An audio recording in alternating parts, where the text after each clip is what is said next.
Yes, my people, so I just made this crazy loop and I thought I'd just break it down straight away. It's for someone like No Cap in a soul vibe, so let's get into it.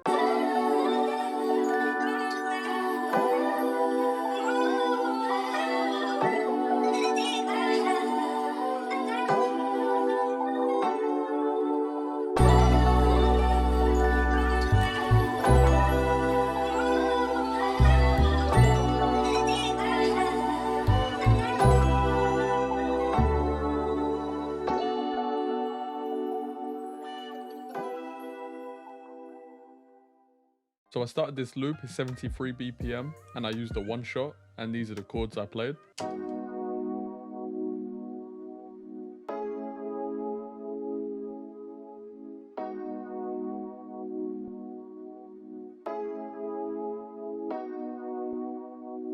So when starting this loop, my goal was to make something really simple but effective, and I found that these chords right away had a great vibe to them and fitted what I was trying to make.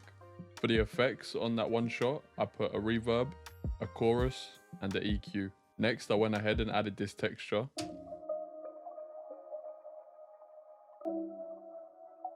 Which on its own doesn't sound great, but when you add the chords in as well,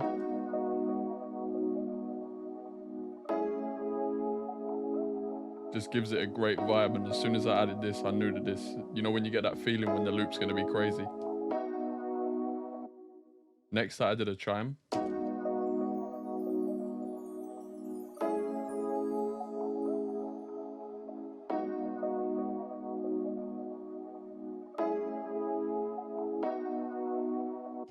From there, I wanted to layer up the one shot that I already had, so I used my Prophet and I copied the same chords and played this.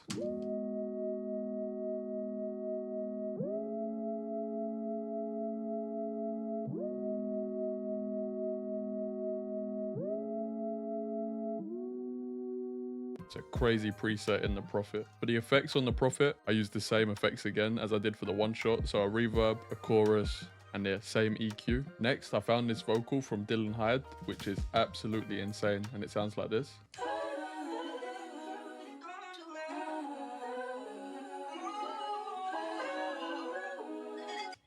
And with the rest of the loop, sounds like this.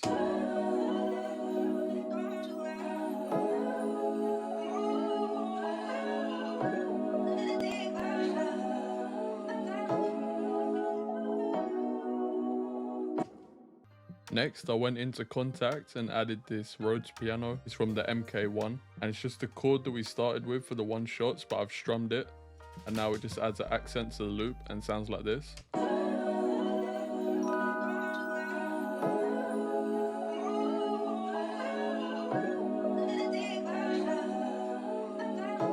I did originally have it repeating on the second half, but as I said at the start, I want to keep this super simple. So I just kept it to the beginning of the loop. So now moving on to the main part of the loop, we've just layered up again. So straight away, I've added another one shot, copying the same chords as we did at the start. As you know now from my videos, I like to layer stuff up just to add texture, add depth and things like that.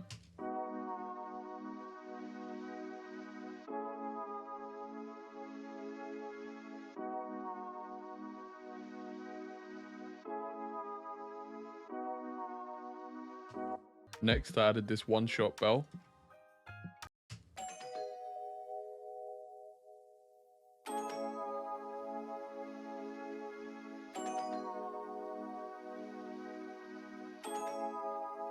It adds a great vibe to the loop. For the effects on the bell, I added this tape, compressor, EQ type thing, and put it on the acoustic piano preset. A tape mellow, S1 imager to widen the sound, a reverb, a CLA compressor again, and then just the EQ, cutting out a lot of the highs, a lot of the mids, and all of the lows. Next, I went ahead and added this string from Contact. It's the Chris Hines solo violin, and I played this pattern.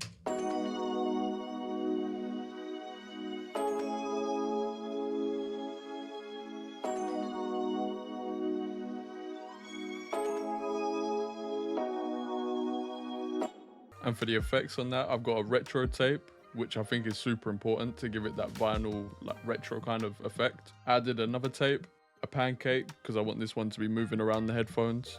Tape mellow, just to give it some width. a reverb, compressor, and then again a lot of EQ, because again when I exported it originally it was super harsh in the mix, so I just came back and took a load of the highs away. You don't want every element in the loop to be standing out. Sometimes you just want things sitting in the back nicely that you can hear, but it's not too present. Next that I did was probably the favorite part of the loop for me, is the guitars. It has like a real J. Cole kind of vibe to it, so I'll play them now.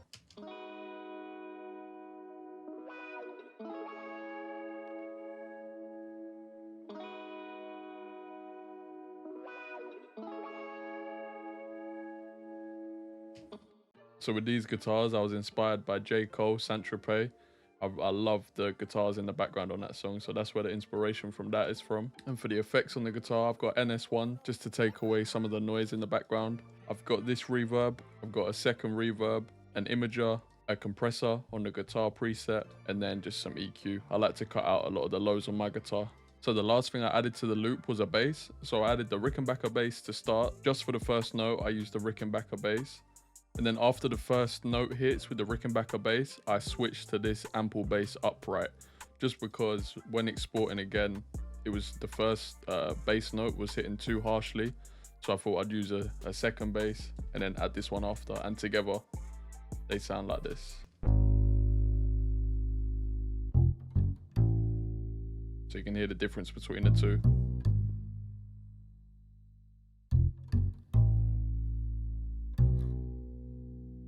For the effects on the bass, there's literally no effects. There's no EQ or nothing. I just left them dry. And then altogether, the main section sounds like this.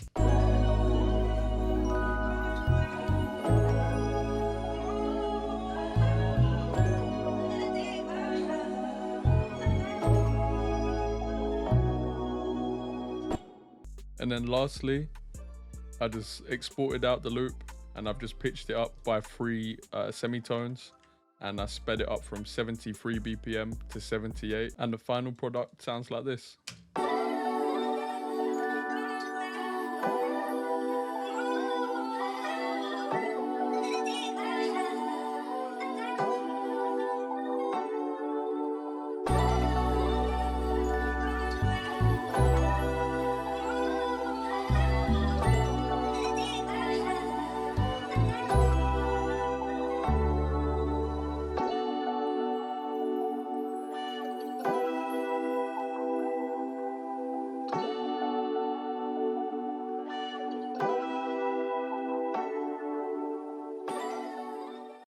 And that's the final loop. I hope you guys enjoyed this short breakdown. It's probably one of my more simple loops I've made this year, but honestly, it's probably my favorite. So it goes to show that simplicity is key when done correctly. Yeah, thank you for watching, and I'll see you in the next one. Peace.